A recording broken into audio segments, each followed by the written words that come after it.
अस्सलाम वालेकुम दोस्तों, क्या हाल? उम्मीद करें ना ठीक हो। सो तुम यूट्यूब चैनल आमिर देसी लाइफ अली बलोच पबजी खेलते बैठे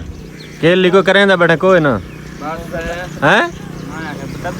हाँ दब भी बैठे मैं तो चाह मरे दिन पर ले हुई ले हाँ जेले चाह वेंदे वाला तो नेट स्लो है। तू किरे चढ़ा बैठे हो? ये 24 घंटे मोटरसाइकिल अपनी क्यों नहीं लांदा गाड़ी च सारी दिहाड़ी सही बैठे केड़ा स्टैंड हो मोबाइल वाला स्टैंड सट आए वाल हुणी में वीडियो बनाने गाल ही में है भाई। मैं मोटरसाइकिल की थी बता मैं 21 मॉडल सीडी वेच छोड़ी से 90 ते 94 थी। हूँ मोटरसाइकिल भाई कौन नहीं लभती पई। मैं इतने धोरी अड्डे ते आके फस गया मेरे को किवें फस गया घर है बड़े घर तो है ते बाकी लेकिन मसला तो बनता हूँ वापसी बजना है मोटरसाइकिल का है नहीं। हूँ मैं छुअर को दोस्त को फोन किया उड़ाऊँ आंदा पे रंगपुर वो मैं कुछ आ वैसी एक भेड़ दे रहा था मेरे की खड़ा कर कदन काम आवणी है त चढ़ा वाजिलूं जाऊं भेड़ गिननी भेड़ गिनो भेड़ लड्डी वैसे मोटरसाइकिल दे अगर बन गई तो मामे को खड़ी मैं कि यार भेड़ दे चा भेड़ तो दिखाए तो यहाँ कितने दी उसी मुंह मोल शोल लवा है वो घेन मैंने अगर बन गई तो मोबाइल इंद तेरा चाहिए ना मैं हां मोबाइल है मुच्छी वाना मारे कॉल मोबाइल इंद चाहिए ना मैं पता क्या करे सा व्लॉग में आप बना सा ये नहीं बनाता टिकटॉक के वीडियो में आप बना सा टिकटॉक में अपने हटा सा मोबाइल ही हटा सा यूट्यूब आप चलावे हटाए से मोबाइल तो मैं किस बना सा वो पोते तेरी रिजल्ट नहीं आंदा गिनने ना अपना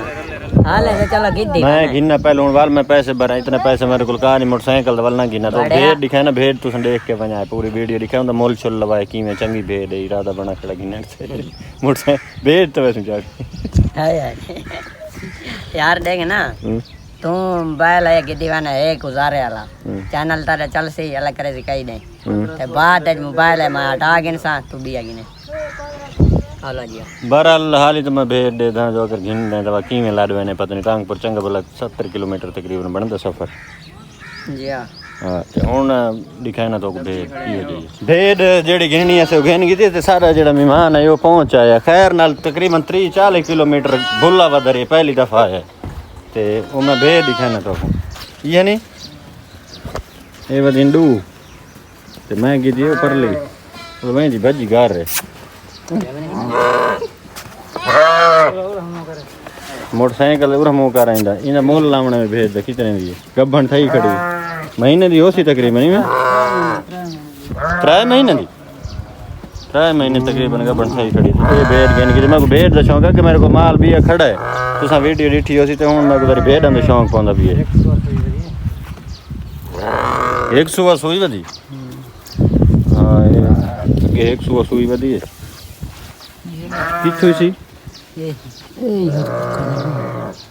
हाँ को नहीं थोड़ा ईद छूट गया ये रोड़ी दी रहा है वैसे ये नु करा बची थी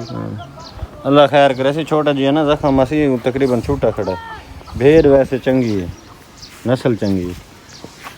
ते मजीद जेड़े रख देवे तुसा तो को पता हो सी दसे सो कमेंट ये कौन लड़ना है मोटरसाइकिल पता किवें लड़वे ने तमाशा लग सी सारा पहली दफा जो हम नवे व्यापारी लबे खड़े हैं ना इन तो बैठी रानी। अच्छा जी तकरीबन असा को घंटा लग गया असा पहुँचे हैं घर रास्ते वीडियो नहीं से बना सके कि बहुत मुश्किल नाल घेरना है 1 घंटा या सवा घंटा तकरीबन साकू लगे असा घर पहुँचे हैं भेड़ शेड असा सामने खड़ी है मोटरसाइकिल उठाई खड़ाया से ते लाग जैसे माशाल्लाह माल शाल हूँ ढेर थी गया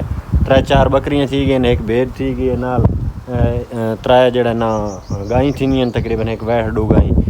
ते असा बड़ी मुश्किल नाल आए थे क्योंकि बंदे ऐसे ना मैं आज जिंदगी में पहली दफ़ा कोई पहाड़ हुए इस तरीके ना लड़ गया दोस्त जड़ा आया वो लड़ा के आया ना बैठे पीछे मैं मोटरसाइकिल चला के लेकिन बड़ी मुश्किल ना उतरा जाई सब स्टॉप करना पिया उनके तो बाद असा इतने पहुँचे हैं तो रेस्ट करें नहीं बैठिए थकी बैठिए तो माशाल्लाह घर असा पहुँचे हैं खैर खरीत नाल ना कि नहीं सट्टा से ते ना आप डटे हैं कि नहीं ते मैं व्लॉग दा एंड करके हुणे मोटरसाइकिल पंजी खड़ा एक चेक का वो को वापस देवना है वापस देवन तो बाद इंशाल्लाह अगले व्लॉग तकरीबन अगर व्लॉग इंदा मैं अड्डे से वापस देवन वैसे शहर माहौल शोल फिर सा टुरसा व्लॉग बनाए लेकिन अगले पार्ट अगले व्लॉग ये व्लॉग इतना एंड करें पे व्लॉग वड्डे थी वेंदे वाल वीडियो जेड़ा ना व्यूज़ अच्छे नहीं आते इस वजह तो बाकी तुम दोस्तों की मुहब्बत है लव यू हो गया अल्लाह हाफिज़।